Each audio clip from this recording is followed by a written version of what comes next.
All right, let's talk about one of the most critical and honestly, one of the most overlooked parts of succeeding in the American market. We're talking about your contracts.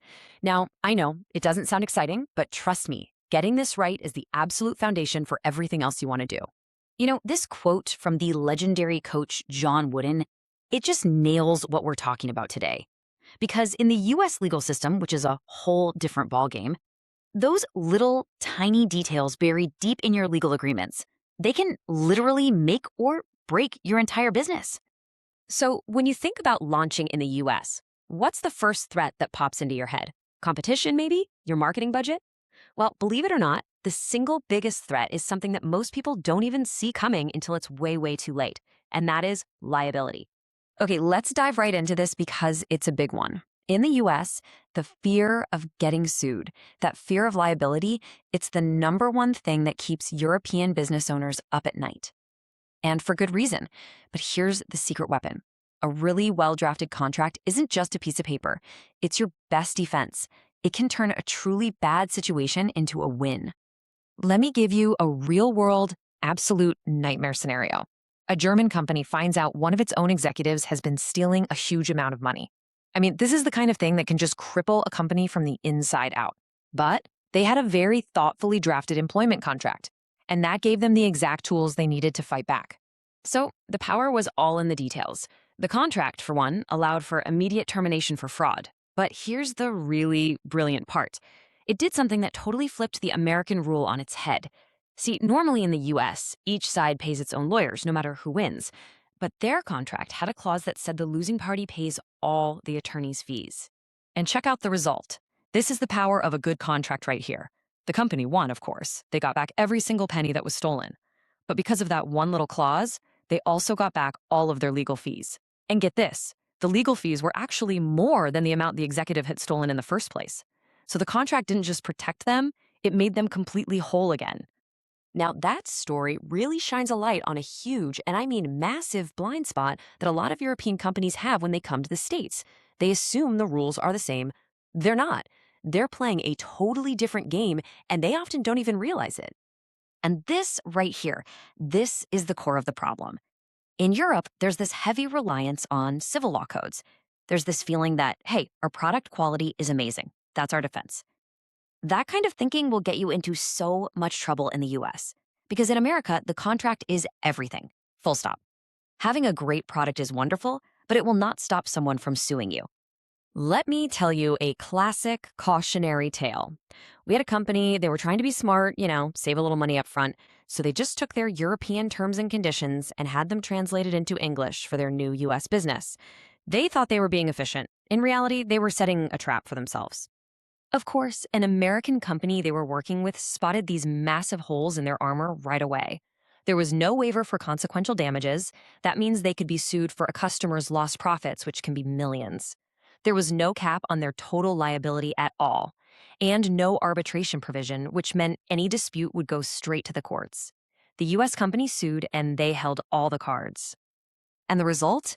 A settlement so ridiculously expensive, it almost put their entire US operation out of business. So the lesson is crystal clear. Just translating your documents isn't just a bad idea. It's a catastrophic financial risk. So how do you protect yourself from all these risks that are, kind of unique to the US market? Well, you don't just cross your fingers and hope for the best. You have to proactively forge what we call the second pillar of limiting liability. You build yourself a contractual shield. And look, this isn't just about paperwork or legal mumbo-jumbo. This is a core part of your company's defense architecture. These are your terms and conditions, your warranties, your disclaimers, all designed from the ground up to protect your company before a problem even starts. So let's get into the nuts and bolts. How do we actually build this shield? What are the key pieces you absolutely have to have for an ironclad US contract? Let's break down those essential layers of protection. Each one of these is like adding another plate of armor to your defenses. You need solid terms and conditions, super clear disclaimers, the right certifications and labels, smart limited warranties, and a strategic dispute resolution clause. Let's look at a couple of wild examples that show just how important these can be. I mean, it sounds completely ridiculous, right? Could a joke cost you a fighter jet? But believe it or not, back in the 90s, Pepsi almost found out the hard way. All because they made this huge splash with an ad and forgot one tiny but crucial little detail. So Pepsi had this Pepsi Points promotion, and in the commercial, they jokingly showed a teenager landing a Harrier jet at his high school. And the ad said, Harrier fighter jet, 7 million Pepsi Points. They thought it was hilarious. Well, one very smart customer figured out he could just buy the points for about $700,000, and then he sued Pepsi for his $32 million jet.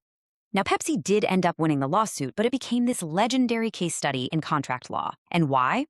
Because they didn't have a disclaimer. No, just kidding, no, not a real offer. The takeaway is that disclaimers are not just boring fine print. They are your reality check. They stop people from taking your marketing literally and trying to hold you to something you never intended. Okay, here's another one. A German company makes these little valves, but they're used in huge industrial projects. A valve that they had sold breaks, and it supposedly causes massive damage at a refinery. But here's the kicker. The valve had been installed more than 10 years earlier. The damages being claimed were astronomical, enough to bankrupt the company. The company's entire defense, their whole secret weapon, came down to a single sentence in a sales contract from a decade ago. That one sentence said they offered a 12-month limited warranty. That's it. And because of that one line, that massive lawsuit was dead on arrival. It saved the entire company. So let's bring this all home. You can see how critical all these little pieces are, but what's the big picture strategy here? Well, it really all boils down to one simple, powerful idea.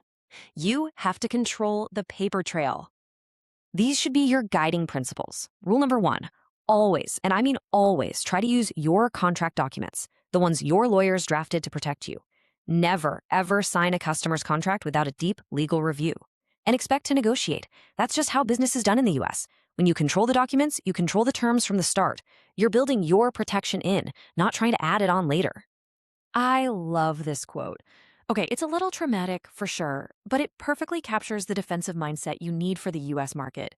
You have to think about the absolute worst case scenario. You've got to ask yourself, if everything goes horribly wrong, if my partner turns into a monster, does this contract protect me from the worst they can do? And that's really the crucial question I want to leave you with.